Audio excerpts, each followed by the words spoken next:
Guys, ನಾನು ವಿಧಾನಸೌಧನ sale ಮಾಡ್ಬೇಕಂತ ಇದ್ದೀನಿ. ತಗೊಳ್ಳೋರು ಯಾರಾದ್ರೂ ಇದೀರಾ? ಇದ್ರೆ ಹೇಳಿ, ಯಾರಾದ್ರೂ ತಗೊಂತೀನಿ ಅಂತಂದ್ರೆ ನಾನು ಸೇಲ್ ಮಾಡ್ತೀನಿ. I know it sounding stupid. Vidhana Soudha ಅನ್ನೋದು ನಮ್ಮ ಅಪ್ಪನ ಆಸ್ತಿ ಅಲ್ಲ, ಅದು ಗವರ್ಮೆಂಟ್ ಪ್ರಾಪರ್ಟಿ. ಅಲ್ಲಿ ಒಳಗಡೆ ನನ್ನ ಎಂಟರ್ ಮಾಡೋಕೆ ಬಿಡಲ್ಲ. ಇನ್ನು ಅದನ್ನ ಹೋಗಿ ನಾನ್ ಸೇಲ್ ಮಾಡ್ತೀನಿ ಅಂತಂದ್ರೆ it's impossible. But anything can happen in this world. Impossible ಅನ್ನೋದು ಯಾವುದು ಇಲ್ವೇ ಇಲ್ಲ. Everything is possible. ನಾವಿಲ್ಲಿ ವಿಧಾನಸೌಧ ಬಗ್ಗೆ ಮಾತಾಡ್ತಾ ಇರ್ಬೇಕಾದ್ರೆ ಅಲ್ಲಿ ಯಾರಾದ್ರೂ ಒಬ್ಬ ಆಲ್ರೆಡಿ ಅದನ್ನ ಮಾರೋದಕ್ಕೆ ಪ್ಲಾನ್ ಮಾಡ್ತಾ ಇರ್ಬೋದು. ಯಾರಿಗ್ ಗೊತ್ತು? ಹಿಸ್ಟ್ರಿಲಿ ಒಬ್ಬ ಲೆಜೆಂಡ್ ಇದೇ ಗವರ್ಮೆಂಟ್ ಪ್ರಾಪರ್ಟೀಸ್ ನ ತನ್ನ ಅಪ್ಪನ ಆಸ್ತಿ ಅಂತೆ ಮಾರಿದಾನೆ. ಓಕೆ, ದೆನ್ ಹೆಡ್ಫೋನ್ಸ್ ಹಾಕೊಳ್ಳಿ, ರೆಡಿ ಆಗಿ. ಇವತ್ತಿನ ಈ ವಿಡಿಯೋ ಮಾತ್ರ ಸಖತ್ ಇಂಟ್ರೆಸ್ಟಿಂಗ್ ಆಗಿದೆ. ಕಾಸ್ today we are talking about A greatest corn man of India and I call him the legend.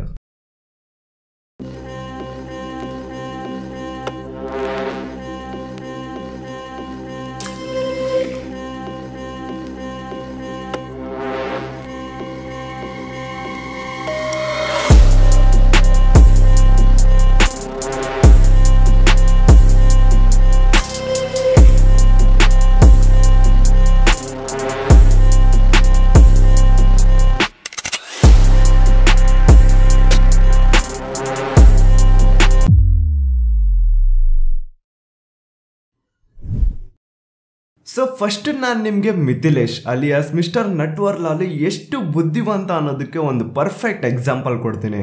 In 1968 Mithilesh alias Natwarlal ಲಕ್ನೋನ ಒಂದು ಜೈಲಲ್ಲಿ ಖೈದಿಯಾಗಿರ್ತಾನೆ. ಸೊ ನಟ್ವರ್ಲಾಲ್ ಜೈಲ್ ಒಳಗಡೆ ಇರ್ಬೇಕಾದ್ರೆ ಆಚೆಯಿಂದ ಅವನ ಹೆಂಡತಿ ಅವನಿಗೆ ಲೆಟರ್ಸ್ ಬರೆದು ಕಳಿಸ್ತಾ ಇದ್ಲು. ಇಲ್ಲೊಂದು ನೋಟ್ ಮಾಡ್ಕೊಳ್ಳೋ ಪಾಯಿಂಟ್ ಏನು ಅಂತಂದ್ರೆ, ಜೈಲ್ ಒಳಗಡೆ ಯಾವುದೇ ರೀತಿ ಲೆಟರ್ಸ್ ಬಂದ್ರೆ ಅದು ಸೆನ್ಸರ್ ಆಗುತ್ತೆ. ಲೈಕ್ ಫಸ್ಟ್ ಜೈಲರ್ ಅದನ್ನ ಓದ್ತಾನೆ, ಎಲ್ಲ ಓಕೆ ಇದ್ರೆ ಮಾತ್ರ ಅದು ನೆಕ್ಸ್ಟ್ ಕೈದಿಗೆ ಕೊಡ್ಲಾಗುತ್ತೆ. ಈ ಕಡೆ ನಟ್ವರ್ಲಾಲ್ ನ ಹೆಂಡತಿ ಲೆಟರ್ಸ್ ನ ಬರೆದು ಕಳಿಸ್ತಾ ಇರ್ತಾಳೆ. ಆ ಲೆಟರ್ಸ್ ಅಲ್ಲಿ ಏನಿತ್ತು ಅಂದ್ರೆ, ಶಿ ಮೆನ್ಷನ್ಸ್ ಮನೆಯಲ್ಲಿ ತುಂಬಾ ದುಡ್ಡಿನ ಸಮಸ್ಯೆ ಇದೆ, ಎಲ್ರು ತುಂಬಾ ಕಷ್ಟದಲ್ಲಿ ಬದುಕ್ತಾ ಇದೀವಿ, ಒಂದೊಂದು ರೂಪಾಯಿನೂ ಯೋಚನೆ ಮಾಡಿ ಖರ್ಚು ಮಾಡ್ಬೇಕಾಗ್ತಿದೆ, ಇರೋ ಹೊಲದಲ್ಲಿ ಏನಾದ್ರೂ ಒಂದು ಹಾಕಿ ಬೆಳೆಸುವ ಅಂತಂದ್ರೆ ಕೂಲಿ ಅವ್ರನ್ನ ಕರೆದು ಉಳಿಮೆ ಮಾಡಷ್ಟು ದುಡ್ಡು ಸಹ ನಮ್ಮ ಹತ್ರ ಇಲ್ಲ. ಸೊ ಏನ್ ಮಾಡ್ಬೇಕು ಅರ್ಥ ಆಗ್ತಾ ಇಲ್ಲ, ನೀನೇ ಹೇಳು ಏನ್ ಮಾಡ್ಲಿ ಅಂತ ನಟ್ವರ್ಲಾಲ್ ನ ಹೆಂಡತಿ ನಟ್ವರ್ಲಾಲ್ಗೆ ಲೆಟರ್ ಬರ್ದಿರ್ತಾಳೆ. ಆದ್ರೆ ಈ ಕಡೆ ನಮ್ ಮಿಸ್ಟರ್ ನಟ್ವರ್ಲಾಲ್ ಒಂದು ಲೆಟರ್ಗೂ ರಿಪ್ಲೈ ಕೊಡಲ್ಲ. ಕೊನೆಗೆ ಜೈಲರೇ ಅವನ ಹತ್ರ ಬಂದು, ನಿನ್ ಹೆಂಡತಿ ಪಾಪ ಅಷ್ಟು ಕಷ್ಟದಲ್ಲಿದ್ದಾಳೆ, ಅಷ್ಟೆಲ್ಲಾ ಲೆಟರ್ಸ್ ಬರೆದು ಕಳಿಸ್ತಾ ಇದ್ದಾಳೆ, ನೀನ್ ಯಾಕೆ ಯಾವ್ದೇ ಲೆಟರ್ಗೆ ರಿಪ್ಲೈ ಕೊಡ್ತಾ ಇಲ್ಲ, ಪಾಪ ಅವಳಿಗೆ ರಿಪ್ಲೈ ಕೊಡು ಅಂತ ಹೇಳ್ತಾನೆ. ಆಗ ಫೈನಲಿ ಮಿಥಿಲೇಶ್ ತನ್ನ ಹೆಂಡತಿಗೆ ಒಂದು ಲೆಟರ್ ಬರೀತಾನೆ. In that letter he mentions, ನೀನು ಜಾಸ್ತಿ ತಲೆ ಕೆಡಿಸ್ಕೋಬೇಡ ಮೈ ಲವ್ಲಿ ವೈಫ್, ನಮ್ ಹೊಲದಲ್ಲಿ ಅರ್ಧ ಕೈಯಷ್ಟು ಆಳದಲ್ಲಿ ನಾನೊಂದು ಮಡಿಕೆನ ಬಚ್ಚಿಟ್ಟಿದ್ದೀನಿ, ಅದ್ರ ಒಳಗಡೆ ತುಂಬಾನೇ ಬೆಲೆ ಬಾಳುವಂತಹ ಆಭರಣಗಳಿದಾವೆ ಅಂಡ್ ಒಂದ್ ಸ್ವಲ್ಪ ದುಡ್ಡು ಸಹ ಇದೆ, ಸೊ ಅದನ್ನ ನೀನ್ ತಗೊಂಡು ಹ್ಯಾಪಿ ಆಗಿರು ಅಂತ ಬರ್ದಿರ್ತಾನೆ. ಆದ್ರೆ ಆ ಒಂದು ಲೆಟರ್ ನಟ್ವರ್ಲಾಲ್ ನ ಹೆಂಡತಿಗೆ ರೀಚ್ ಆಗೋಕ್ಕಿಂತ ಮುಂಚೆ ಜೈಲರ್ ಕೈಗೆ ಹೋಗುತ್ತೆ. ಆಗ ಜೈಲರ್ ಅದನ್ನ ಓದಿ ಕಾನ್ಸ್ಟೇಬಲ್ಸ್ ನ ಒಂದು ಟೀಮ್ ತಗೊಂಡು ನಟ್ವರ್ಲಾಲ್ ನ ಹೊಲದ ಹತ್ರ ಹೋಗ್ತಾನೆ. ಅಲ್ಲಿ ಹೋಗಿ ಆ ಒಂದು ಹೊಲನೆಲ್ಲ ತೋಡಿಕ್ತಾನೆ. ಅಲ್ಲಿ ಅವನ್ಗೆ ಯಾವುದೇ ರೀತಿ ಮಡಿಕೆ ಅಂತೂ ಸಿಗಲ್ಲ. ಆದ್ರೆ ಇಲ್ಲಿ ಹೊಲದಲ್ಲಿ ಫ್ರೀ ಆಗಿ ಉಳುಮೆ ಅನ್ನೋದಾಗೋಯ್ತು. ಏಟ್ ಖಿಲಾಡಿ ಗುರು, ಚಿಟ್ಕೆ ಹೊಡೆಯೋಷ್ಟ್ರಲ್ಲಿ ಪೊಲೀಸ್ ಅವ್ರನ್ನ ಯಾಮರ್ಸಿ ಅವರಿಂದನೇ ಕೆಲಸ ಮಾಡಿಸ್ಬಿಟ್ಟ. ಸಖತ್ ಸ್ಮಾರ್ಟ್ ಅಲ್ವಾ? ಸೊ ಮಿಸ್ಟರ್ ನಟ್ವರ್ಲಾಲ್ ಮೇಲೆ ಬೇಜನ್ 420 ಕೇಸಸ್ ರಿಜಿಸ್ಟರ್ ಆಗಿರ್ತವೆ. ಎಷ್ಟು ಅಂತಂದ್ರೆ ಈತನ್ಗೆ 113 ವರ್ಷ ಜೈಲ್ ಶಿಕ್ಷೆ ಆಗಿರುತ್ತೆ. ಬಟ್ ಅದ್ರಲ್ಲಿ ಕೂಡ 20 ವರ್ಷಕ್ಕಿಂತ ಜಾಸ್ತಿ ಇದ ಜೈಲಲ್ಲಿ ಇರ್ಲಿಲ್ಲ. ಒಂದಲ್ಲ ಎರಡಲ್ಲ 9 ಸತಿ ಜೈಲಿಂದ ತಪ್ಪಿಸ್ಕೊಂಡು ಓಡೋಗಿರೋದು. ಆದ್ರೆ ಇದೆಲ್ಲ ಹೇಗ್ ಸ್ಟಾರ್ಟ್ ಆಯ್ತು, ಮಿಥಿಲೇಶ್ ಕುಮಾರ್ ಹೋಗಿ ಮಿಸ್ಟರ್ ನಟ್ವರ್ಲಾಲ್ ಹೇಗಾದ ಅನ್ನೋದನ್ನ ಹೇಳ್ತೀನಿ. Okay, in the year 1912 Mithilesh Kumar born in a Bangra village, Siwan ಅನ್ನೋ ಜಿಲ್ಲೆ, ಬಿಹಾರ್ ಸ್ಟೇಟ್. ಇದೇ ಸೇಮ್ ವಿಲೇಜ್ ಅಲ್ಲಿ ಡಾಕ್ಟರ್ ರಾಜೇಂದ್ರ ಪ್ರಸಾದ್ ಅವರು ಕೂಡ ಹುಟ್ಟಿದ್ದು. ಆದ್ರೆ ಒಬ್ರು ಗ್ರೇಟ್ ಪ್ರೆಸಿಡೆಂಟ್ ಆದ್ರು, ಇನ್ನೊಬ್ಬ ಗ್ರೇಟೆಸ್ಟ್ ಕಳ್ಳ ಆದ. Okay, so Mithilesh college time ಅಲ್ಲಿ ಇರ್ಬೇಕಾದ್ರೆ ಅವ್ರ ಪಕ್ಕದ ಮನೆಯವನೊಬ್ನು ಡ್ರಾಫ್ಟ್ ನ ಕೊಟ್ಟು ಬ್ಯಾಂಕ್ ಹೋಗಿ ದುಡ್ಡು ಬಿಡಿಸ್ಕೊಂಡ್ ಬಾ ಅಂತ ಕಳ್ಸಿರ್ತಾನೆ. ಆ ಡ್ರಾಫ್ಟ್ ನ ಹೋಗಿ ಮಿಥಿಲೇಶ್ ಬ್ಯಾಂಕ್ ಅಲ್ಲಿ ಕೊಡ್ತಿದ್ದಂತೆ ಅವರು ದುಡ್ಡನ್ನ ಕೊಡ್ತಾರ. ಅರ್ರೆ ಇದೇನು ಇಷ್ಟು ಈಸಿ ದುಡ್ಡು ಸಿಗ್ತಿದೆ, ಈ ಡ್ರಾಫ್ಟ್ ಅಲ್ಲಿ ಅಂತ ಏನಿದೆ, ಒಂದು ಸಿಗ್ನೇಚರ್ ಮಾತ್ರ ತಾನೆ, ಈ ಸಿಗ್ನೇಚರ್ ನಾನು ಕೂಡ ಮಾಡಬಹುದು.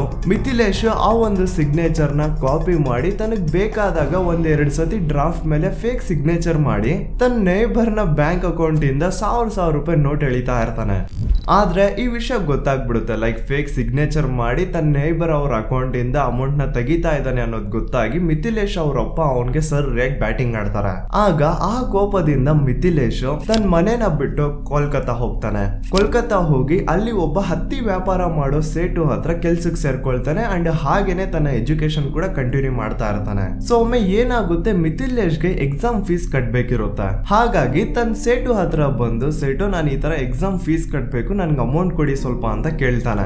ಆಗ ಸೇಟು ಇಲ್ಲ ನಾನೀಗ ಕೊಡಲ್ಲ ಅಂತ ಹೇಳಿ ಬೈದು ಕಳಿಸ್ಬಿಡ್ತಾನೆ. ನಾನು ಇಷ್ಟು ನಿಯತ್ತಾಗಿ ಕೆಲಸ ಮಾಡಿದ್ರು ನನ್ಗೆ ಹೀಗ್ ಮಾಡ್ಬಿಟ್ನಲ್ಲ, ಇವನ್ಗೇನಾದ್ರೂ ಮಾಡ್ಬೇಕು ಅಂತ ಮಿಥಿಲೇಶ್ ಏನ್ ಮಾಡ್ತಾನೆ, ಸೇಟು ಹತ್ರ ಹೋಗಿ ನಮ್ಮ ಊರಲ್ಲಿ ಒಬ್ಬ ನನ್ನ ಫ್ರೆಂಡ್ ಬಟ್ಟೆ ಮ್ಯಾನುಫ್ಯಾಕ್ಚರಿಂಗ್ ಮಾಡೋ ಫ್ಯಾಕ್ಟ್ರಿನ ಹಾಕಿದ್ದಾನೆ. ಸೊ ಅವನ್ಗೆ ಹತ್ತಿ ಅನ್ನೋದು ತುಂಬಾ ಹ್ಯೂಜ್ ಕ್ವಾಂಟಿಟಿಲಿ ಡೈಲಿ ಬೇಕಾಗಿರುತ್ತೆ.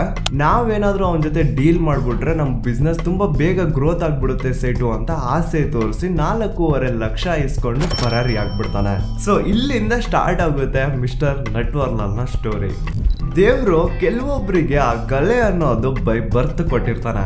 ಮಿಥಿಲೇಶ್ ಅಲಿಯಾಸ್ ನಟ್ವರ್ಲಾಲ್ ತನ್ನ ಮಾತಿಂದ ಎಷ್ಟು ಚೆನ್ನಾಗಿ ಜನರನ್ನ ಬುಟ್ಟಿಗೆ ಹಾಕೊಳ್ತಾ ಇದ್ದ ಅಂದ್ರೆ, ಈಗ ಇಂಡಿಯಾನ ವಿಸಿಟ್ ಮಾಡೋದಕ್ಕೆ ಕೆಲವೊಬ್ರು ಫಾರಿನರ್ಸ್ ಬರ್ತಾರೆ ಅಲ್ವಾ. ಸೊ ಅಂತವರಲ್ಲಿ ರಿಚ್ ಇರೋರ್ನ ಇವನು ಟಾರ್ಗೆಟ್ ಮಾಡಿ ಅವ್ರ ಹತ್ರ ಒಬ್ಬ ಇಂಡಿಯನ್ ಗೌರ್ಮೆಂಟ್ ನ ಅಫಿಷಿಯಲ್ ಮೆಂಬರ್ ಅನ್ನೋ ತರ ಹೋಗಿ, ಇಂಡಿಯನ್ ಗೌರ್ಮೆಂಟ್ ಹತ್ರ ಈಗ ಅಷ್ಟು ದುಡ್ಡಿಲ್ಲ ದೇಶ ನಡೆಸೋದಕ್ಕೆ.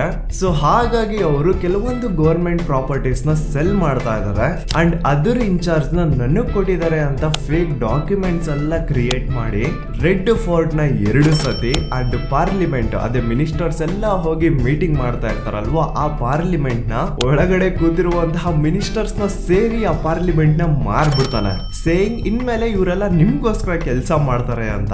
ಲೈಕ್ ಡ್ಯೂಡ್ ವಾಟ್ ದ ಇಂಥವ್ 4 ಜನ ಏನಾದ್ರು ಒಂದ್ ಸ್ವಲ್ಪ ಮುಂಚೆ ಹುಟ್ಟಿದಿದ್ರೆ ಬ್ರಿಟಿಷ್ ಅವರು ನಮ್ಮನ್ ಬಿಡಿ ನಾವು ಬ್ರಿಟಿಷರ್ನ ಆಳ್ತಾ ಇದ್ವಿ. Okay continue. ಇನ್ನೂ ಇದೆ ರೆಡ್ ಫೋರ್ಟ್ ಪಾರ್ಲಿಮೆಂಟ್ ಅಷ್ಟೇ ಅಲ್ಲ, even he sold Taj Mahal. ಅದನ್ನು 1 ಸತಿ ಅಲ್ಲ 2 ಸತಿ ಅಲ್ಲ 3 ಸತಿ ಸೆಲ್ ಮಾಡಿರೋದು.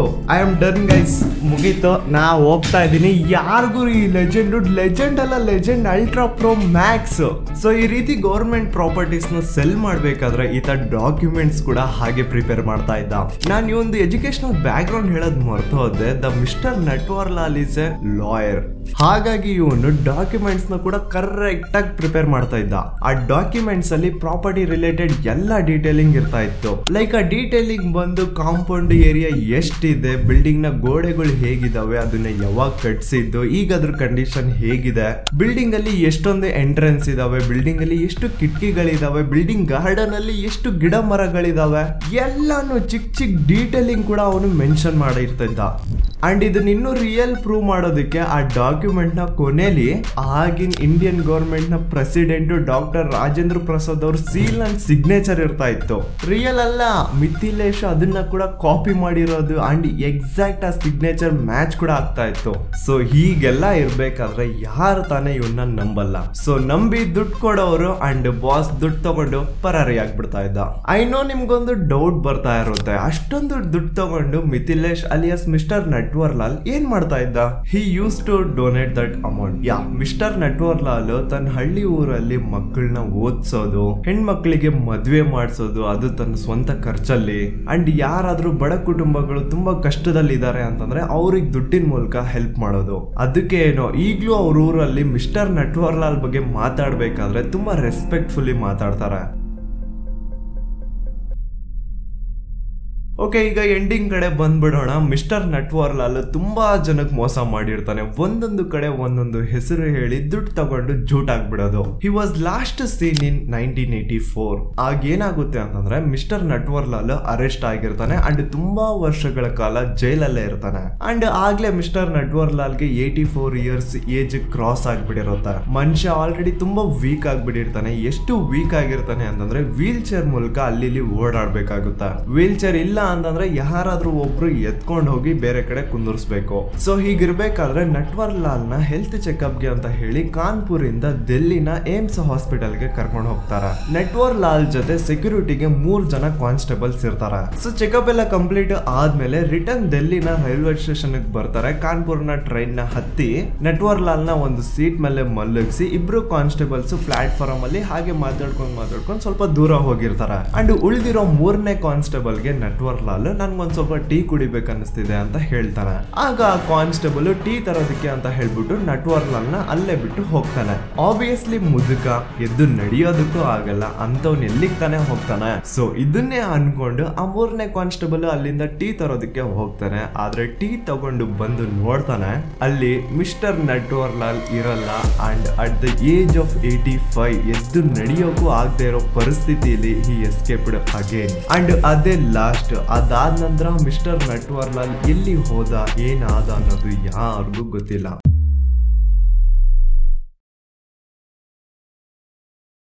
ಒಮ್ಮೆ ಲಕ್ನೋನ ಕೋರ್ಟ್ ಅಲ್ಲಿ ಜಡ್ಜ್ ನಟ್ವರ್ ಲಾಲ್ಗೆ ಕೇಳ್ತಾರೆ, ನೀನ್ ಹೇಗಷ್ಟು ಈಸಿಯಾಗಿ ಜನರನ್ನ ಯಾಮರ್ಸಿ ಅವರಿಂದ ದುಡ್ಡು ಹೇಳ್ಕೊಳ್ತೀಯಾ ಅಂತ. ಆಗ ನಟ್ವರ್ ಲಾಲ್ ಜಡ್ಜ್ಗೆ, ಸಾಹೇಬ್ರೆ ನಿಮ್ ಹತ್ರ ₹1 ಇದೆಯಾ ಅಂತ ಕೇಳ್ತಾನೆ. ಜಡ್ಜ್ ₹1 ತೆಗೆದು ಅವನು ಕೊಡ್ತಾರ. ಅದನ್ನ ಇಸ್ಕೊಂಡು ನಟ್ವರ್ ಲಾಲ್ ತನ್ನ ಜೇಬಲ್ ಹಾಕೊಳ್ತಾನೆ. ಇಷ್ಟೇ ಸಾಹೇಬ್ರೆ, ನಾನು ಅವ್ರಿಗೆ ದುಡ್ಡು ಕೇಳ್ತೀನಿ, ಅವ್ರು ನನಗ್ ಕೊಡ್ತಾರೆ, ಅಷ್ಟೇನೆ. ಸೊ ಇಲ್ಲಿ ಕನ್ಕ್ಲೂಷನ್ ಏನು ಅಂತಂದ್ರೆ, ಮೋಸ ಹೋಗೋದು ನಿಮ್ ತಪ್ಪಲ್ಲ, ಹುಷಾರಾಗಿಲ್ದೇ ಇರೋದು ನಿಮ್ ತಪ್ಪು. Okay, so that's it guys. I hope ಇವತ್ತಿನ ಈ ವಿಡಿಯೋನ ನೀವು ಸಖತ್ ಎಂಜಾಯ್ ಮಾಡಿರ್ತೀರಾ. ಯಾವಾಗ್ಲೂ ಒಂದ್ ಸ್ವಲ್ಪ ಮಿಸ್ಟ್ರಿ ಇರೋ ಟಾಪಿಕ್, ಒಂದ್ ಸ್ವಲ್ಪ ಡಾರ್ಕ್ ರಿಲೇಟೆಡ್ ಥೀಮ್ ವಿಡಿಯೋಸ್ ನ ಮಾಡ್ತಿದ್ದೆ. ಸೊ ಇದು ನನ್ನ ಫಸ್ಟ್ ಅಟೆಂಪ್ಟ್. ಈ ಒಂದು ಕೇಸ್ ಬಗ್ಗೆ ನನ್ಗೆ ಗೊತ್ತಾದಾಗ ನಂಗೆ ವಿಡಿಯೋ ಮಾಡ್ಬೇಕು ಅಂತ ಸಖತ್ ಆಸೆ ಇತ್ತು. ಸೊ ಐ ಹೋಪ್ ನಿಮ್ಗೆ ಈ ವಿಡಿಯೋ ಇಷ್ಟ ಆಗಿರುತ್ತೆ. ಇಷ್ಟ ಆಗಿದ್ರೆ ಈ ವಿಡಿಯೋನ ನಿಮ್ಮ ಫ್ರೆಂಡ್ಸ್, ಫ್ಯಾಮಿಲಿ, ರಿಲೇಟಿವ್ಸ್ ಯಾರೆಲ್ಲ ಇದಾರೋ ಅವ್ರಿಗೆಲ್ಲ ಶೇರ್ ಮಾಡಿ. ನಮ್ ಚಾನಲ್ಗೆ ಏನಾದ್ರು ಹೊಸಬ್ರಾಗಿದ್ದೀರಾ ಅಂತಂದ್ರೆ ಪ್ಲೀಸ್ ಸಬ್ಸ್ಕ್ರೈಬ್ ಮಾಡ್ಕೊಳ್ಳಿ. ಈ ಹಿಂದೆ ನಾವು ಆಲ್ರೆಡಿ ತುಂಬಾ ಥ್ರಿಲ್ಲರ್ ವಿಡಿಯೋಸ್ ನ ಮಾಡಿದೀವಿ, ನೋಡಿಲ್ಲ ಅಂತಂದ್ರೆ ಹೋಗಿ ನೋಡಿ. ಅಂಡ್ ಇನ್ನು ತುಂಬಾನೇ ವಿಡಿಯೋಸ್ ಅಪ್ಲೋಡ್ ಆಗುತ್ತೆ ಚಾನಲ್ ಅಲ್ಲಿ. ಸೊ ಪ್ಲೀಸ್ ಸಬ್ಸ್ಕ್ರೈಬ್ ಮಾಡ್ಕೊಳ್ಳಿ. ಓಕೆ, ನಾನ್ ಸಿಗ್ತೀನಿ ನೆಕ್ಸ್ಟ್ ವಿಡಿಯೋದಲ್ಲಿ. ಅಂಡ್ ನಮ್ ಕಲ್ಟ್ ಗ್ಯಾಂಗ್ ನ ಜಾಯಿನ್ ಮಾಡಿಲ್ಲ ಅಂತಂದ್ರೆ ಲಿಂಕ್ ಡಿಸ್ಕ್ರಿಪ್ಷನ್ ಬಾಕ್ಸ್ ಅಲ್ಲಿ ಇದೆ, ಹೋಗಿ ಜಾಯಿನ್ ಮಾಡ್ಕೊಳ್ಳಿ. ಓಕೆ, ನಾವು ಬಾಯ್.